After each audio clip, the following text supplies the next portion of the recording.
to be back for this year. Happy New Year's, everyone. I hope you had a great holiday, a Merry Christmas, and a safe one. Just to kind of recap on the things that we were talking about right before we went out for the Christmas holidays, we were talking about the increase in numbers in COVID, and I was encouraging everyone to do their holidays, kind of scale back on their holidays, maybe a COVID style is what I called it. Not gathering up at people's homes. Just to let you know, with my family, we did just that. It wasn't a ton of people. We had people coming by, but we were spaced out. Some people were outside, some people were inside, and then the more people came, a lot of the people in the home that was visiting my mom had on masks. So I'm pretty excited about that. Just making sure that everyone stays safe. I did hear today that there's another strain of the COVID virus. Not sure how many times this is going to mutate or how many times it's already have mutated. So we have to be very careful and make sure that we are washing our hands and keeping our hands out of our face, wearing your mask. I'll tell you, everyone knows that I'm a nurse, and even I slip up. It's like you become just complacent with it. You're used to doing it, and a mask to me now is the same as wearing my glasses. I don't even realize I have the glasses on. Funny thing, I've actually went looking for my glasses with my glasses on my face. Okay, that just goes to show how your brain just simply tunes things out. I got out of the car one day at the store with me and my daughter, and I put on my mask. I assumed she put on hers, and I walked through the entire store talking to her face to face, discussing dinner, and I did not realize she had no mask on. Like, I literally, my eyes saw what I thought she had on. By the time we got to the register, she was like, "Oh my God, Mommy, I don't have my mask." I could not believe that we sat there and had a full conversation up and down the aisles, and I didn't realize she didn't have a mask on. She didn't realize she didn't have a mask on. So now we're being a little more cognizant about what we're doing. Try not to get into that complacent thing where you just like, not a big deal.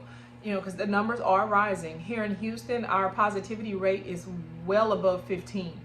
I was talking to someone today, and they were telling me that the plan with President-elect Joe Biden is to give us a 100-day shutdown. I'm going to do a little more research on that, and I'll come back maybe at the end of the week and update you on that. So what I'm understanding is once he becomes president, then he will put us on a shutdown to try to get the COVID under control. Now that leads me right into the vaccination. With the vaccine, again, I'm not real sure about that one. I told you how I felt about the vaccine last year. And I believe that in order for me and my family to get it, I would probably have to be forced. And when I say by forced, I'm meaning since I am a registered nurse, there's a possibility they can say, well, if you don't get your COVID vaccine, then you can't renew your nursing license. So that's what I mean by force. Not that someone's going to come get me, drag me out of the house and force me to get a vaccination. Not going to happen.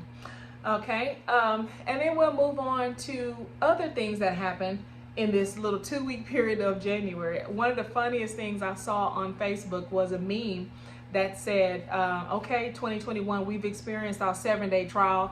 We decided to return it. That's how it seemed like it kicked off for many, especially with what happened at the Capitol. That's a news story for another day. We'll cover that maybe at the end of the week or next week. That's just a lot. That's a whole topic in itself. I really wanted to just get back in here and, check and see how everybody is doing, give you some updates on things. But one of the things I definitely want to report, because here at Relationship Entertainment TV, we love to talk about the positive, but we have to also keep you informed. So I'm going to move it on over to the positive. I am so happy to report that my high school, my alma mater, Crosby High School, is going to the state championships. I'm so excited about that. They play in Dallas this weekend, and I really should have wrote down all the names because I swear all of my classmates' kids play on the team. All of them down my timeline, it's been Crosby Cougars and this person and that person. I'm like, oh my God, that's her son or that's that person's son. And the reason why I wanted to bring that up is because through all of this, through COVID and some kids going to school, some kids are at home, and the ones at home may be doing virtual and still trying to make it up there to play football. And they're being well enough to play the game and to keep on going with things that they want to do and to keep reaching the goals that they wanted to reach.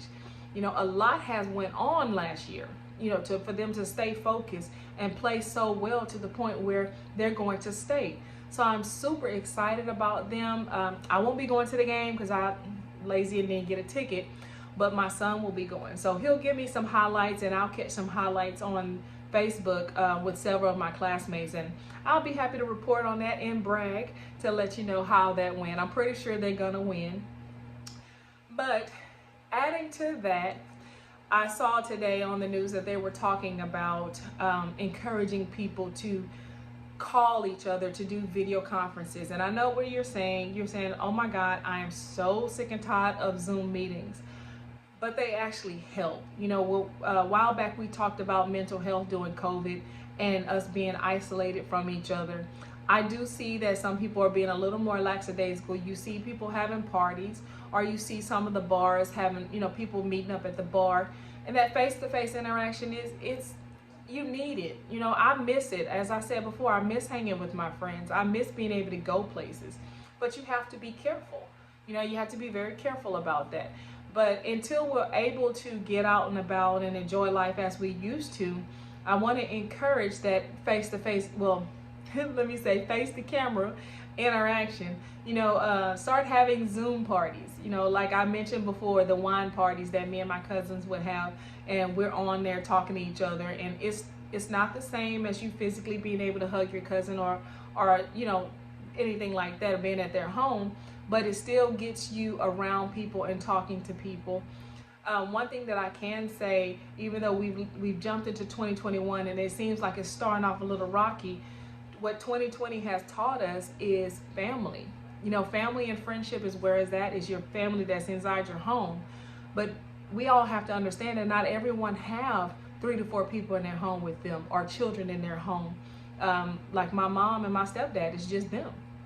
So I call every single day. I do go over there.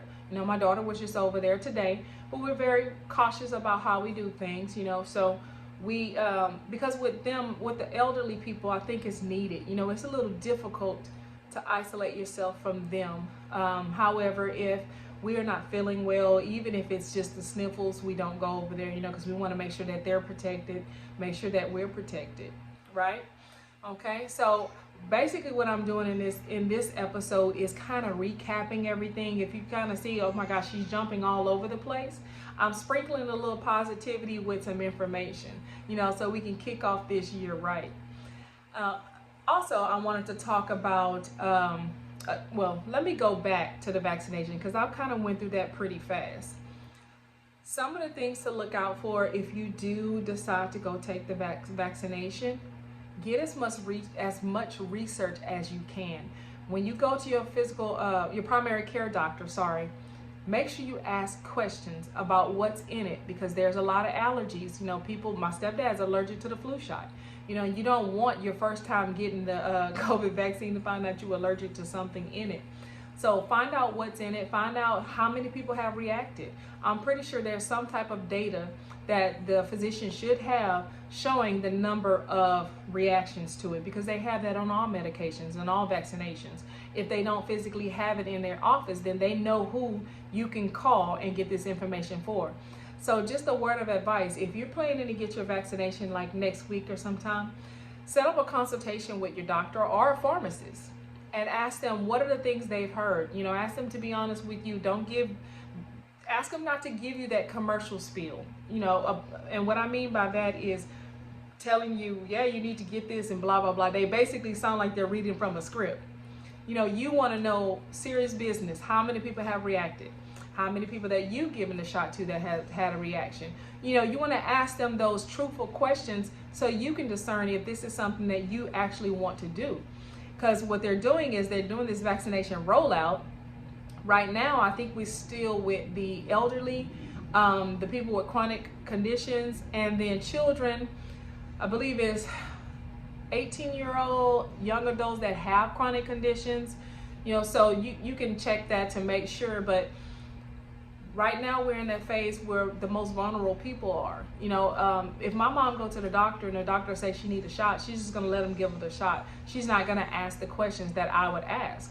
So every time she go to the doctor, I go with her, or I talk to the doctor when she get there, and I determine what she's going to do. And I encourage her, okay, well, no, Mom, you don't need to do this, you need to do that. And it's not that I'm going against the doctor, it's just I know more information about her health than she does because of her dementia. And then unfortunately, sometimes the doctor just go in, do something, he's out. He's not even paying attention to what he needs to do.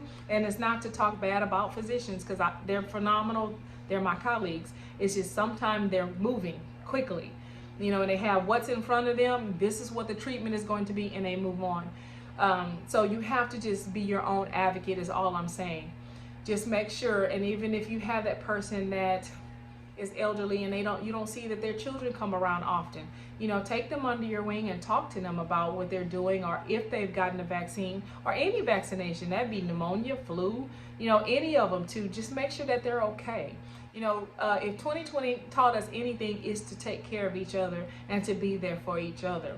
Okay, I wanted to mention that earlier, and I kind of got sidetracked because I was excited about my school, but I wanted to make sure I bring that back up about vaccinations, because as I see on the news, they're constantly pushing the vaccination and pushing the rollout. So just a reminder, make sure that you're keeping your hands washed, because just because we're into another new year doesn't mean COVID has disappeared. It actually has gotten worse. Here in Houston, I may say. I don't know what the whole world is doing, but I know what's going on here. So just be careful. And again, I am Felicia Dortch with the news you can use and the ish you don't want to miss. I'll see you next time.